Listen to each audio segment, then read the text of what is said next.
Queridos, eu e o pastor Paulo Júnior, nós temos um certo grau de amizade, já há um bom tempo. Eu fui à igreja dele várias vezes, preguei lá em congressos, em eventos especiais, estive com eles agora na conferência Old School, eu estive presente ali, preguei lá na última conferência, a conferência desse ano foi cancelada, na conferência do ano passado.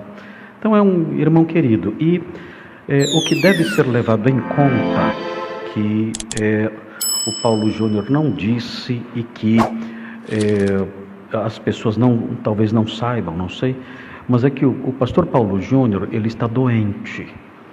O pastor Paulo Júnior, ele, antes disso tudo acontecer, mais ou menos há um mês e meio atrás, mais ou menos, ele esteve em minha casa, e ele ficou em minha casa com a família toda por 2 dias.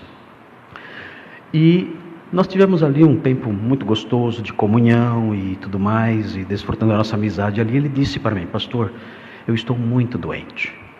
E ele disse: eu estou com uma síndrome chamada síndrome de burnout. E essa síndrome, segundo ele, se manifestou das mais diversas formas, deixando extremamente abalado emocionalmente. É muito forte isso. Eu não entendo desse problema. Talvez a Anaí depois possa me esclarecer melhor como se manifesta essa doença, mas é uma doença terrível, irmãos. Ele disse para mim: eu estou com isso porque eu não tiro férias há 23 anos.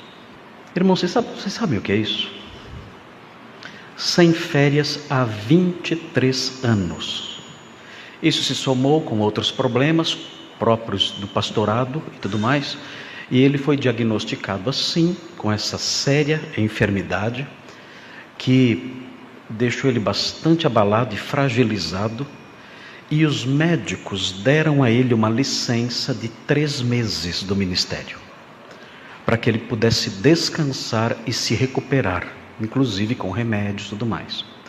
Eu, na realidade, nem sei se eu poderia falar isso aqui. E se o pastor Paulo Júnior em algum momento ouvir eu falando isso, espero que ele me perdoe, que o meu objetivo é ajudá-lo e desfazer certas maldades, irmãos. Desfazer certas maldades que eu tenho visto nas redes sociais contra ele.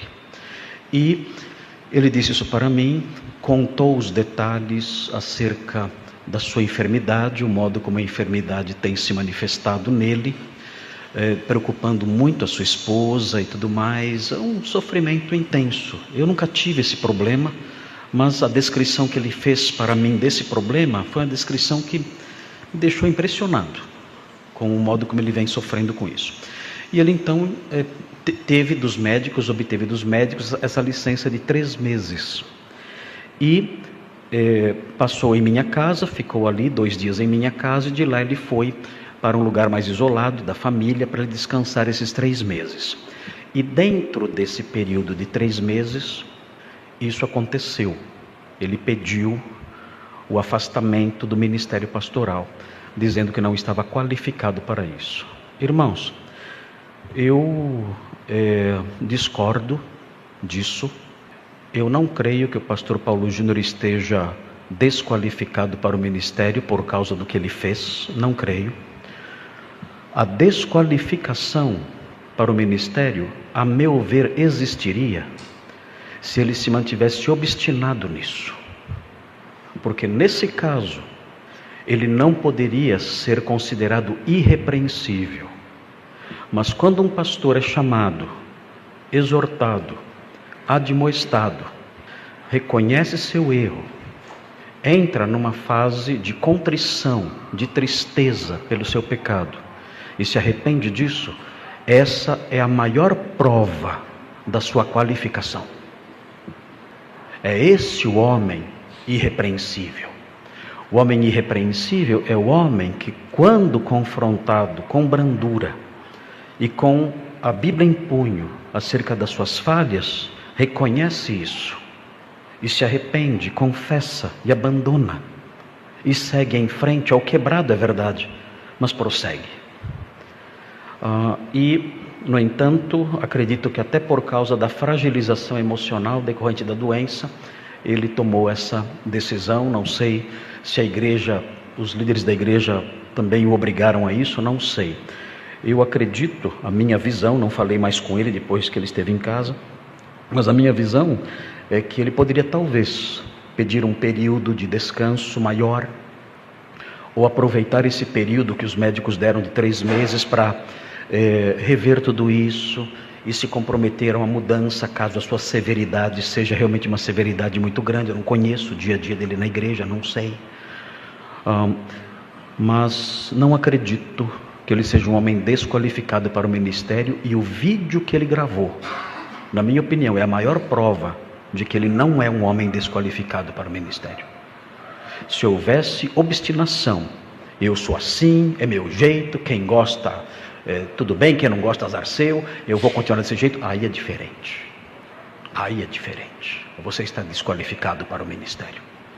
Ou qualquer outra área da vida, que é elencada lá em 1 Timóteo 3, onde há as qualificações.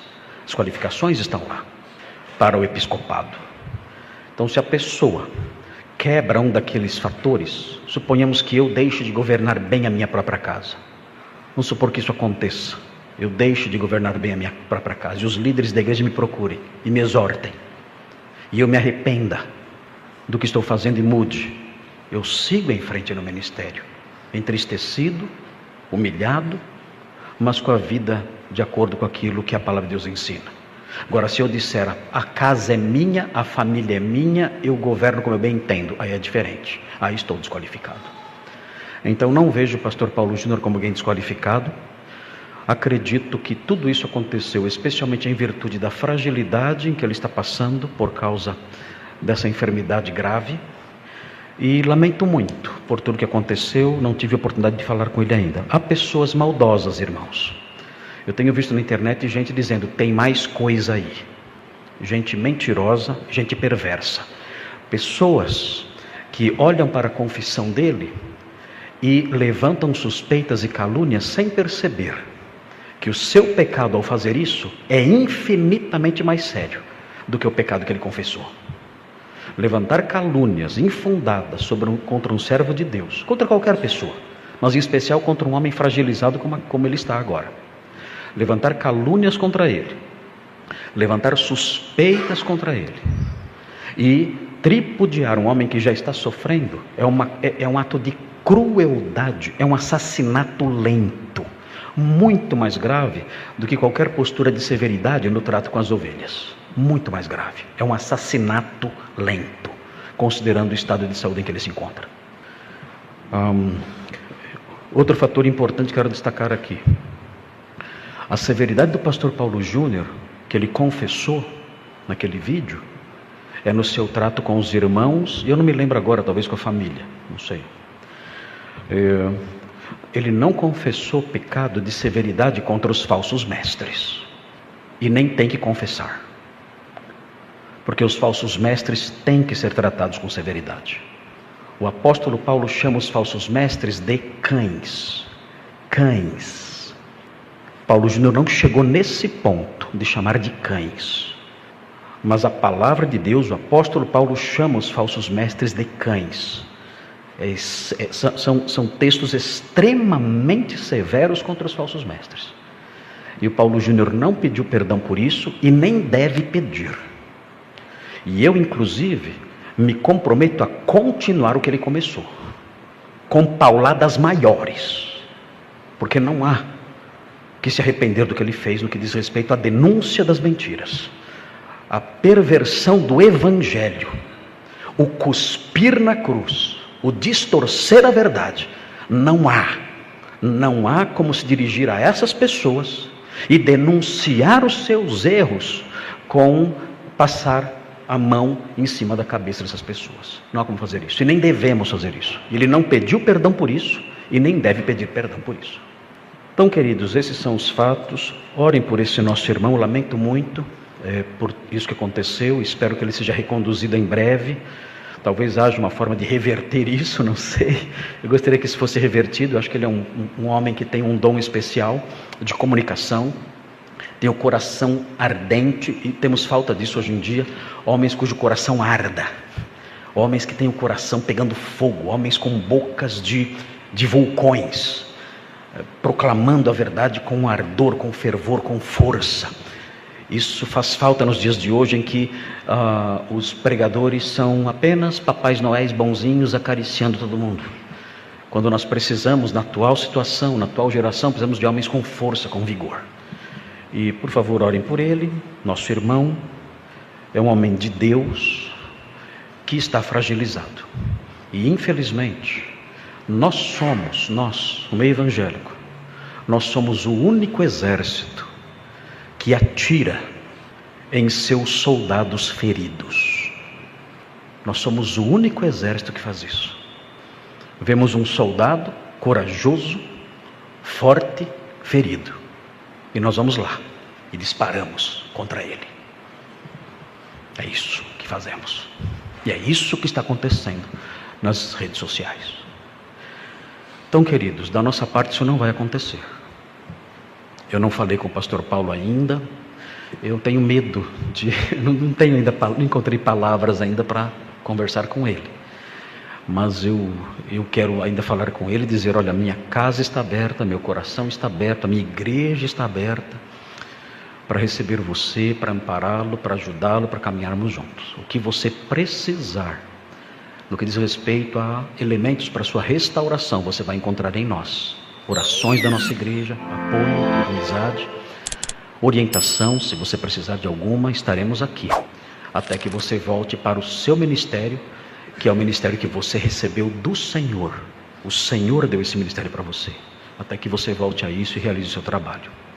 Mas é isso, queridos. Espero que, se eu falei alguma coisa que o pastor Paulo Júnior, ouvindo mais tarde, não tenha gostado, que eu não deveria ter dito, me perdoe, pastor Paulo Júnior, mas eu gostaria de dizer essas coisas para os irmãos, para que os irmãos orem por ele e entendam melhor o todo do problema.